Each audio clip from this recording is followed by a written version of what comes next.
Hey, what's up guys? JB here. Continuing the coverage today of the Final Fantasy VII Advent Children collaboration with War of the Visions, and we're going to be taking a look at Kadaj today. Now I have to admit, when I first saw this character, I pretty much thought that he was a carbon copy of Sephiroth, kind of a homeless man's version, so to say, of that character, and it turns out that's pretty much exactly what he is. Now that he is joining War of the Visions, is he going to be worthy of your hard-earned Visior?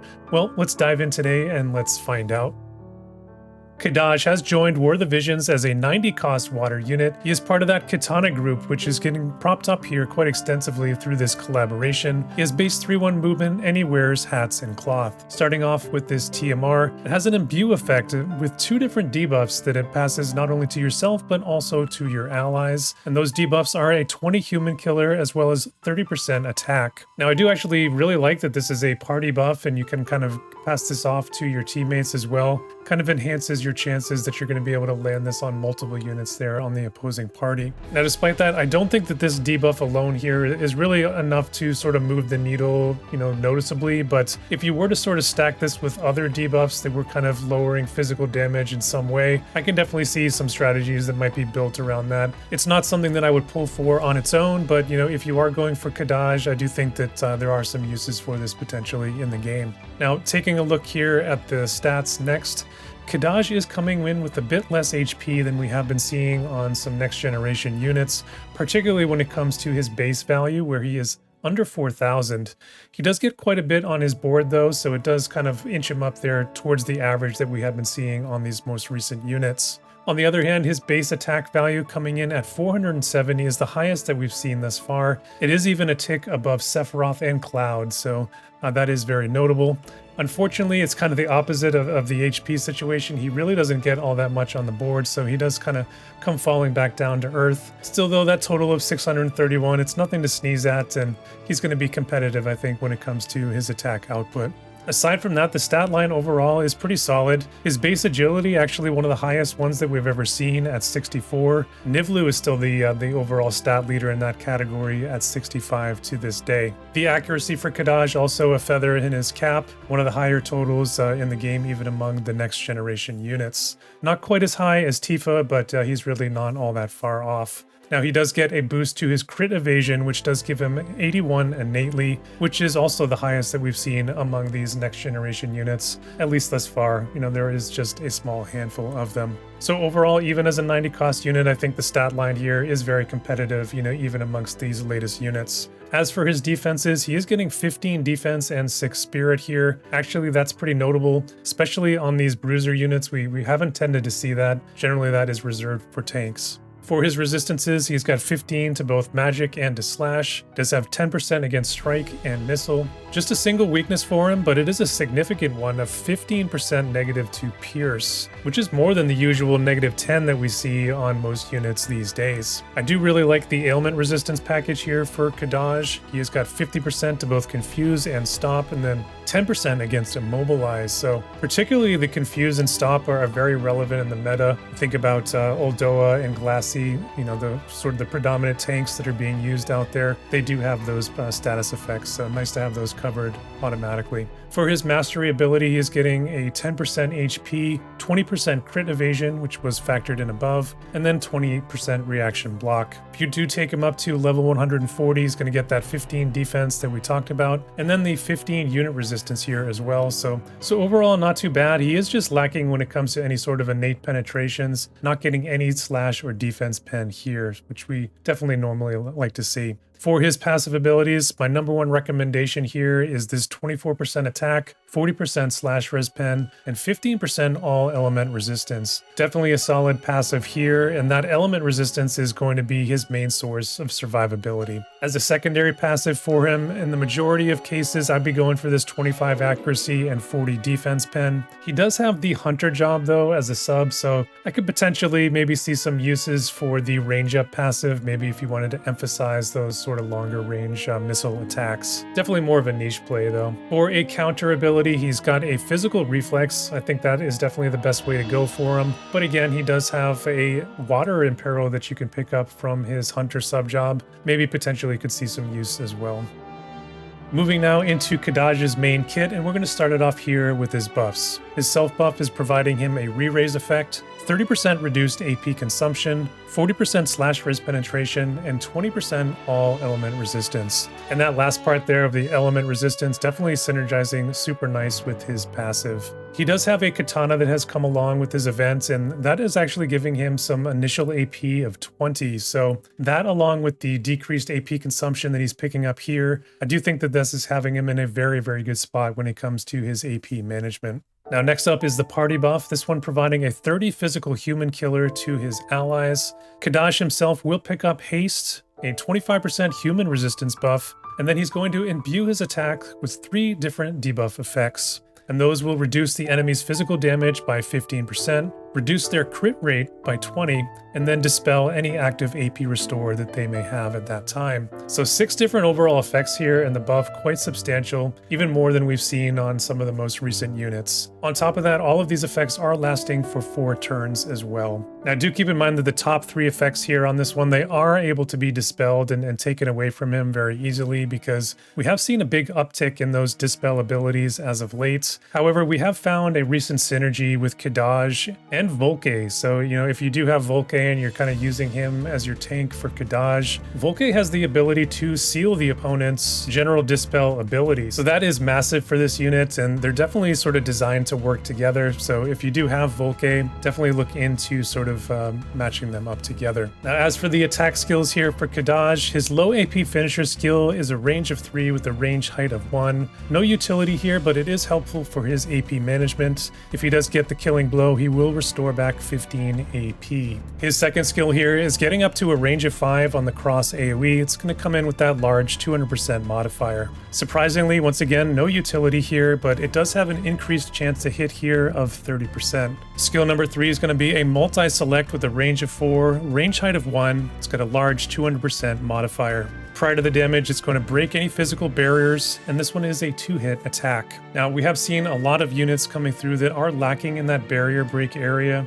A2, Joom are 2 of the bigger ones that are being used out there that aren't able to do that. So this is definitely nice that he has that, especially on a multi-select skill. His 4th skill here is going to be another range 4 select to attack. This one's going to be coming in with an 80% defense crush. So, for example, if you're a tank sitting with 50 defense, this one's going to bring you right down to 10. Now that is the only utility here on the skill, but it is a guaranteed 100% hit. Now last up, we have the Limit Burst. This one's going to look very, very familiar, I think, to those of you who pulled Sephiroth back at the 3rd anniversary. But we have a dispel of both Re-Raise and Courage on that large diamond AoE, so topping out at that 5 range. Now, the main difference between this one and Sephiroth's original Limit Burst is, rather than being a guaranteed hit, this one is carrying that enhanced 30% hit chance, and then he is picking up a 5% AP auto restore on top of that. So overall, the skills here, compared to what we've been seeing come through the game, especially over the last several months, were very much lacking in terms of overall utility. I can definitely see what they were going for with this unit and sort of baking all of that utility into that party buff with those on-hit debuff effects. I'm just not completely sold on the overall package here.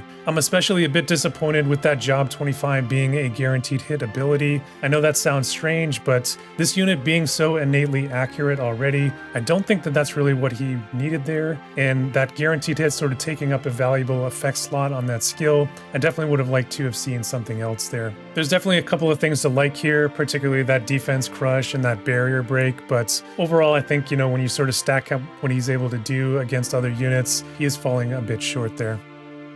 Kadaj will be joining that Katana group, so here it is as it's constituted today, up through the end of this collaboration, which does include AC Sephiroth as well as his new Vision card. So including that VC, we are up to 17 total cards for this group, which is among the highest overall in the game. Now that Sephiroth VC is notable as it is the first unit resistance card for this Katana group. Aside from that, they do have all of the other major effects covered. So purely from a card perspective, this group is ready to go. It really has everything that you would need at this point. Really only missing out maybe on some luck or accuracy. So everything else I think is there. We do have some very strong ties into some other groups as well. Think about that Sword A Red Mage group. It's 7 cards, which is huge. Devout also 6 cards. These are among the highest in the game in terms of overall synergy with other teams, which is definitely notable.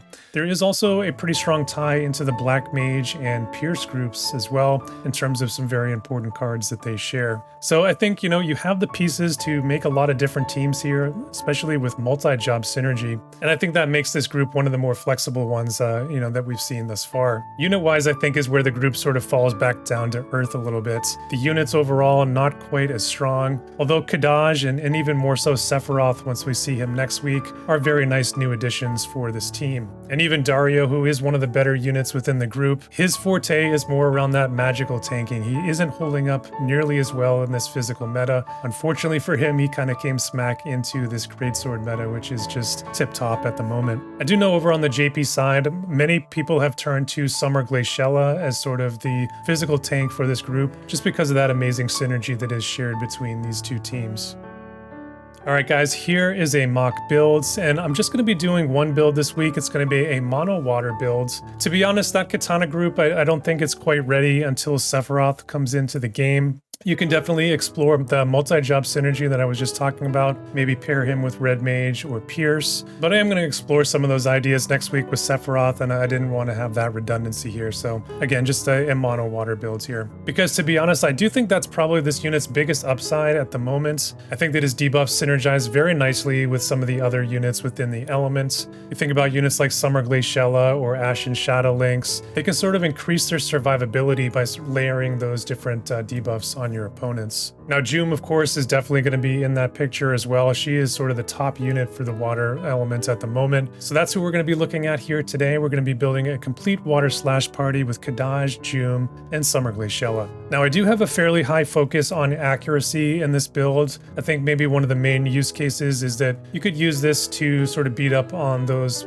Earth evasion teams out there. The accuracy could even go much higher than what I have here, but this one is sort of a pretty good middle ground, I think, while sort of still keeping that offense very potent. And it does put Kadaj at a 425% hit rate, so that along with his boosted 30% hit rate skills, along with Glaciella's aura, it's going to be more than enough to have him hit anything in the game currently. Now I am also trying to build upon Kadaj's innate strength of elemental resistance here in the build as well, and I'm focusing really on three main elements that are predominant in the meta, and that's going to be earth and water, but then fire as well, which is going to see a big uptake once Sephiroth comes into the game. And in particular, he is getting 45% against earth and fire innately, which is actually pretty strong. Now, the accuracy here is going to be good enough that you could easily roll with an HP set, to be honest with you, so you could even add on maybe another 5% to those elemental resistances and boost up his hit points there a little bit. I think it's going to be pretty similar to what we've seen with Lucio the Luminescent. He's able to hit similar numbers, maybe even a little bit better. So that is the basic idea behind the build here, guys. I do think that it could be pretty versatile, especially over maybe the next several weeks, where we do expect to see a lot of Jum and Mont as we have been, but then also mixing in a lot of Sephiroth there as well. If you are interested in taking a closer look at the build, I will drop a link to it in the description below.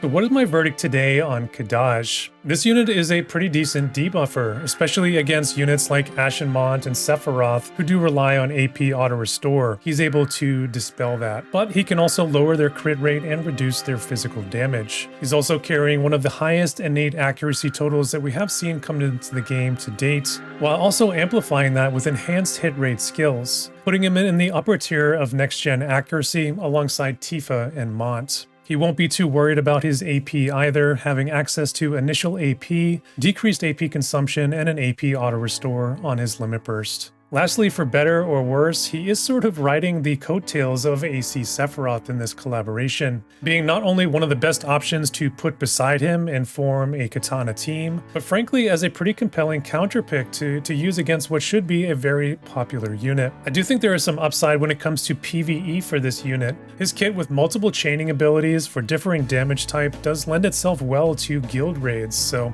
if that is a mode that you really get into, he definitely has some value there as well. On the more negative side, as mentioned earlier, Kadaj is extremely weak to the general dispel effects, which unfortunately, if he does get dispelled, it evaporates the majority of his survivability. And I would say particularly so when we're talking about area of effect attacks, like the Greatsword team, for example. He doesn't have any sort of area resistance or any wide guard innately in his kit to sort of help him out there if those main effects do get dispelled. Kadaj is also completely lacking when it comes to any sort of mobility or enhanced speed options, that you can equip on him passively, which at the end of the day, I think does make him, a little bit less flexible, in terms of how you can build him and maneuver him on the battlefield. And unfortunately, that is something that will come back to bite him just a bit, as his main party buff is one that the AI will repeat and sort of run in circles to tag that other party member if they haven't gotten the buff yet. At the end of the day, Kadaj is not a bad character by any means, and certainly when you view him in a silo, there's many things that you can point to in his kit that are actually pretty good and worthwhile in the meta. The lens that we have to view these units through, though, is how are they actually stacking up against that competition in terms of their individual skills, and how is that actually going to stand the test of time as we move forward with this meta reset. And when it comes to that longer view, I really can't say that this character is a very good long-term investment, especially with the recent release of Gilgamesh and JP, who by all means is an even better partner for Sephiroth than Kadaj could ever hope to be. Perhaps there could be some copium though for the future if we ever do run into some sort of next-gen evasion meta.